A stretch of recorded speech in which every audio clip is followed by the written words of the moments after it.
0,3%. C'est notre chiffre du jour et c'est la nouvelle baisse du chômage. La bataille, je l'ai dit, elle est longue. Elle est engagée depuis maintenant plusieurs années. Elle porte ses fruits. Depuis maintenant le début de l'année, le chômage baisse, même s'il reste toujours trop élevé. Il y a un arrangement de chiffres pour faire en sorte qu'il puisse annoncer dans des conditions à peu près décentes sa candidature. Fillon, c'est un faiseur de chômeurs. Fillon. Un faiseur de chômeurs. Bah oui, bien sûr. 500 000 emplois de moins. On peut pas faire pire. C'est le plus grand plan social jamais imaginé par un cerveau. 215 députés, sénateurs de la droite et du centre signent ce matin une tribune pour déplorer les critiques adressées par Alain Juppé à François Fillon. Oui, regardez, la droite la plus bête du monde, la célèbre formule de Guy Mollet. J'ai signé cet appel parce que depuis lundi, j'ai été surpris d'entendre certains de mes amis évoquer par exemple des arguments que je n'entendais que dans la bouche de nos opposants de gauche. Les soutiens de Alain Juppé pourraient faire aussi une tribune pour dire que M. Poisson, qui déclare qu'Alain Juppé serait proche des frères musulmans, il soutient François Fillon.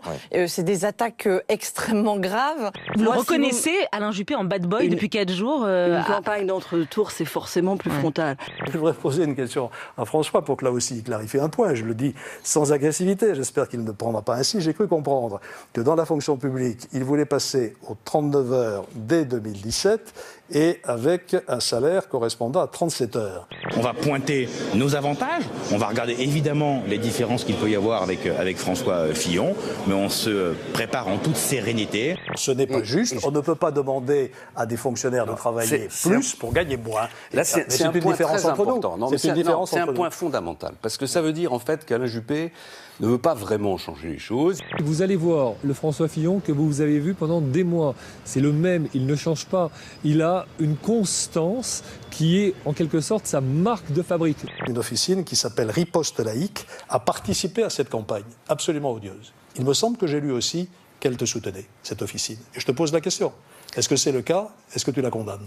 On voit très bien qu'il est en colère, parce qu'au fond, pendant des mois et des mois, il n'a pas réagi aux attaques très violentes de Sarkozy et de son clan, qui finalement lui ont fait beaucoup de mal. L'histoire d'Ali Juppé, le salafiste. Je ne la connais pas. C'est une appellation qui est assez éloignée, manifestement, des accusations de catholicisme réactionnaire qui pèsent sur moi depuis quelques jours. Ce soir, Alain Juppé était sans doute un petit peu en deçà de la main, comme s'il avait commencé peut-être à intégrer l'idée de sa défaite.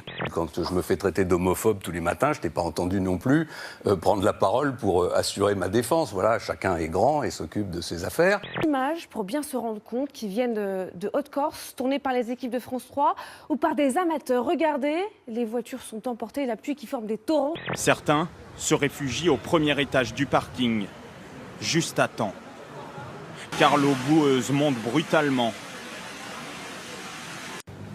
emportant même les voitures.